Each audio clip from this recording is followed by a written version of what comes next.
இது இன்னைக்கு உகாதி திருநாள். அதாவது வருடப்பிறப்பு என்னென்னா இந்த ஆந்திரா கர்நாடகா அந்த மாநிலங்கள்லாம் கொண்டாடுறாங்க. அதே மாதிரி இன்றைக்கி காலையில் சைத்திர அமாவாசை. இந்த 2 திருநாளுக்கும் இந்த அன்னதானம் உதவி பண்ணுற குடும்பங்கள்லாம் நல்லா பிரார்த்தனை பண்ணுவோம். இந்த உகாதி அன்னதானம் முக்கியமாக, அதே மாதிரி அமாவாசை அன்னதானம் உதவி பண்ணுற குடும்பங்கள்லாம் அவங்களுடைய முன்னோர்களுடைய ஆத்மாக்கள்லாம் சாந்தின்னு பிரார்த்தனை பண்ணுவோம். நம்ம சொல்கிற அப்படி திருப்பி சொல்லுங்கள்.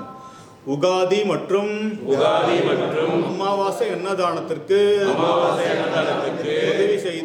உதவி செய்த குடும்பங்களின் மரியாதை சேர்ந்த சர்வ தோஷங்கள் நீங்கி சர்வ ரோகங்கள் நீங்கி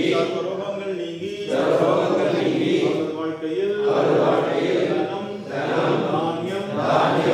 தானம் ஜெயம் தைரியம் பலம் ராஜ்யம் வாகனம் ஆகிய அஷ்ட ஐஸ்வர்யங்கள் பெற்று பூர ஆரோக்கியம் பெற்று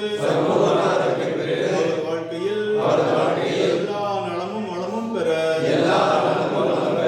எல்லாம் வல்ல நாச்சிலேஸ்வரரையும் பித்ரு தேவதைகளையும் பிரார்த்திப்போம். ஓம் நம பார்வதி பதயே.